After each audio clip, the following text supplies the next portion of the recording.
Hello friends, अगर आप हमारे चैनल पर नए हैं तो मेरे चैनल को सब्सक्राइब लाइक शेयर ज़रूर करना। सर्दियों की रात में चारों ओर सन्नाटा छाया हुआ था। रात के अंधेरे में सुमन की सिसकियां हर किसी को सुनाई दे रही थी, पर कोई कहने और सुनने वाला नहीं था। आज फिर अमित ने सुमन पर हाथ उठाया और ससुराल में ऐसा कोई नहीं था जो सुमन के दर्द को समझ सके। सुमन का विवाह अमित से 7 महीने पहले ही हुआ था। ससुराल में सास कमला जी, ससुर ईश्वर लाल जी और देवर सुनील हैं। कुल मिलाकर 5 लोगों का परिवार है। पर सुमन की हैसियत किसी नौकरानी से कम नहीं, और यह बात उसे शादी की दूसरे दिन ही पता चल गई थी। नई दुल्हन थी तो जाहिर सी बात है उस घर का कोई सिस्टम पता नहीं। हमेशा से यही रिवाज देखती आई है कि शादी के बाद नई दुल्हन को रसोई की रस्म कराई जाती है।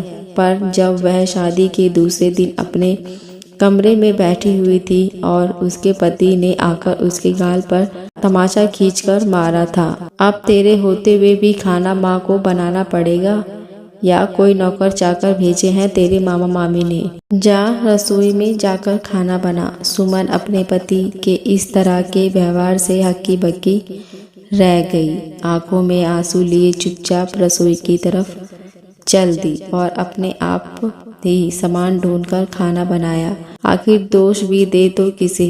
माँ बाप तो थे नहीं, मामा मामी ने पाला था। 18 के होते ही मामा मामी ने अपने सिर का बोझ हटा दिया था और अमित से उसका विवाह करा दिया, जो उम्र में सुमन से 10 साल बड़ा था।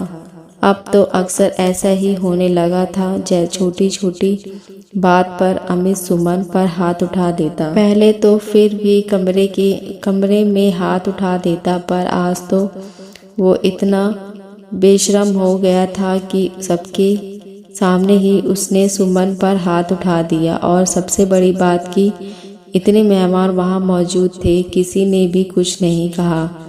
हुआ क्यों कि घर पर आज सुनील की सगाई का प्रोग्राम था। सारा प्रोग्राम हो जाने के बाद जब सुनील के ससुराल वाले अपने घर रवाना हो गए, उस समय शगुन के आए हुए सामान को सुमन के सास ने सुमन से अंदर कमरे में ले जाकर रखने के लिए कहा। उसी समय ईश्वर लाल जी ने सुमन से मेहमानों के लिए चाय बनाने को कह दिया। सुमन पहले चाय बनाने रसोई में चली गई। इसी बात पर उसकी सास ने बवंडर बना दिया और अमित इसी बात पर सुमन पर चिल्ला पड़ा। माँ ने कितनी देर पहले तुम्हें सामान रखने के लिए कहा था, तुम्हें सुनाई नहीं देता? वो पिताजी ने चाय के लिए कहा था तो मैं चाय बनाने चली आई थी। जवान लड़ाती हो मुझसे? अमित ने आओ देखा ना ताओ सुमन के गाल पर तमाचा खींच के लगा दिया। आज के बाद जुबान लड़ाने से पहले सोच लेना, कोई चूड़ी पहन के नहीं बैठा हूँ मैं। कमला जी ने भी बहती नदी में हाथ साफ करते हुए कहा। मेरी तो किस्मत ही खराब है जो ऐसी लड़की पल्ले पड़ी है।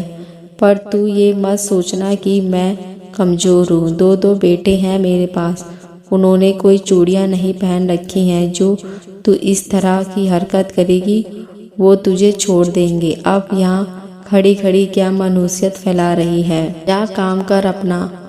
आँख में आंसू लिए चुपचाप अपने काम में लग गई। आज पूरी रात उसे नींद नहीं आई। दूसरे दिन जब वह कमरे के बाहर आई तो उसे देखकर उसकी सास फिर चिल्लाने लगी। अरे मनहूस लड़की, ये क्या हरकत करी है तूने? जरा सी भी शर्मो हया है या नहीं तुझ में? अरे माँ, क्यों सुबह चिल्ला रही हो? नींद खराब कर दी। क्या हो गया? अरे क्या हो गया? क्या पूछ रहा है? देख तेरी पत्नी को कैसी हरकत करी है। जब सबने सुमन की तरफ देखा तो सुमन ने चूड़ियाँ उतार दी थीं और उसके हाथ बिल्कुल खाली थे। देखकर अमित आग बबूला हो गया। जैसे ही उसने सुमन को मारने के लिए हाथ उठाया, वैसे ही सुमन ने उसका हाथ पकड़कर रोक दिया। बस बहुत हो गया, एक बार भी मुझ पर हाथ उठाया ना तो मेरा हाथ भी उठ जाएगा। अपने पति से जबान लड़ाती है, तुझे शर्म नहीं आती? और ये चूड़ियाँ जो सुहाग की निशानी होती है, तेरा पति तो जिंदा है, इसे उतार के क्यों आई है बाहर? कमला जी ने चिल्लाते हुए कहा। सासू माँ, पहले आप खुद डिसाइड कर लो कि चूड़ी सुहाग की निशानी होती है या कमजोरी की निशानी होती है। कल जब मेरा पति सबके सामने मुझ पर हाथ उठा रहा था, उस समय आपने ही कहा था कि आपके बेटे चूड़ी पहनकर नहीं बैठे हैं, इसलिए आप कमजोर नहीं हैं। कमला जी को अपनी कल वाली बात याद आई। सब एक दूसरे की शक्ल देखने लगे। सुमन ने आगे कहा कि आपको बताना चाहती हूँ कि मैं भी कमजोर नहीं हूँ, तो मैंने चूड़ियाँ उतार दी। आइंदा सोच समझकर कहना मेरे सामने। अब अगर कहा ना कि हमने चूड़ी नहीं पहन रखी है, तो वही दुनिया के सामने आकर तमाशा बना दूंगी आप लोगों का। फिर जो होगा देखा जाएगा।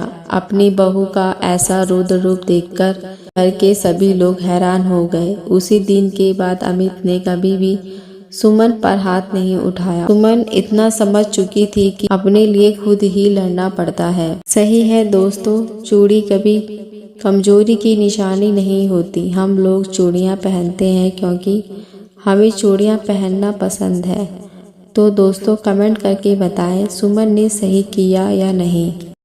मैं आशा करती हूँ ये कहानी आपको अच्छी लगी होगी। अगर अच्छी लगी हो तो मेरे चैनल को सब्सक्राइब, लाइक, शेयर ज़रूर करना। अब मिलते हैं नई कहानी के साथ। देखने और सुनने के लिए धन्यवाद।